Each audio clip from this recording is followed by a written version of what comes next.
اس video میں ہم بات کریں گے کہ جاپان میں اسٹوڈنٹ ویزا پر آنے کے لیے کون کون سے بنیادی اور اہم ڈاکومنٹس آپ کو چاہیے ہوتے ہیں۔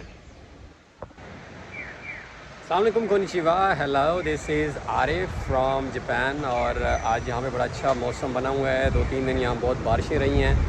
اور آج بارش بھی نہیں ہے، بٹ آپ دیکھ سکتے ہیں کہ بہت زیادہ سورج بھی نہیں ہے، اچھا ویدر جو ہے وہ بنا ہوا ہے۔ آج کی جو ویڈیو ہے وہ بہت امپورٹنٹ ہے اس لحاظ سے کہ بہت سارے لوگ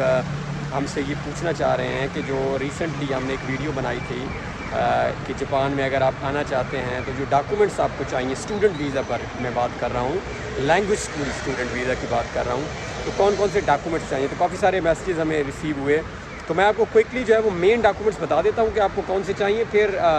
مزید آف کورس اس کے اندر جو ہے وہ کچھ ایڈیشن، لیکن جو بنیادی آپ کو ڈاکومنٹس ریکوائرڈ ہیں وہ میں ان کو آپ کو لسٹ بتا دیتا ہوں۔ پلیز اگر آپ نوٹ کر رہے ہیں تو ان کو نوٹ کر لیں۔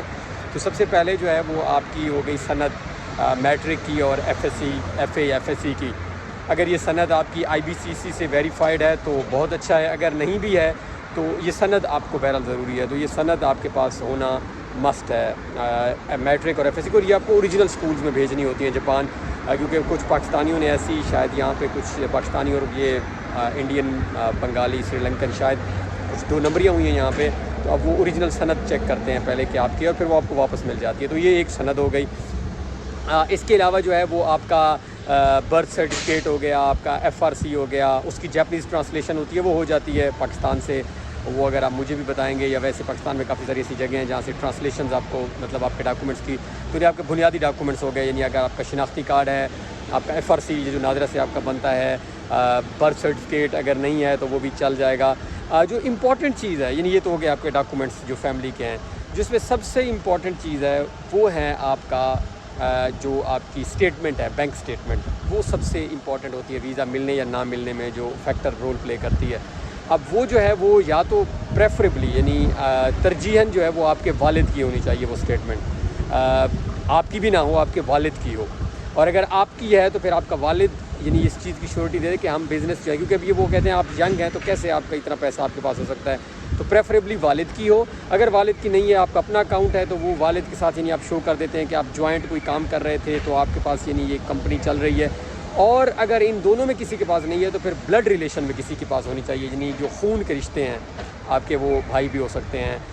وہ رشتہ چل جاتا ہے۔ اب کچھ تو یہاں پہ لوگ جو ہیں وہ جنہوں کے ویزا ریجیکٹ ہوئے ہیں، انہوں نے اپنے دوستوں کی جمع کروا دی ہے، خاندان میں کسی کی کروا دی ہے، وہاں پہ پرابلم آ جاتا ہے اور وہ ویزا ریجیکٹ ہو جاتا ہے یہاں پہ۔ تو یہ بہت امپورٹنٹ چیز ہے، آپ پلیز یاد رکھیں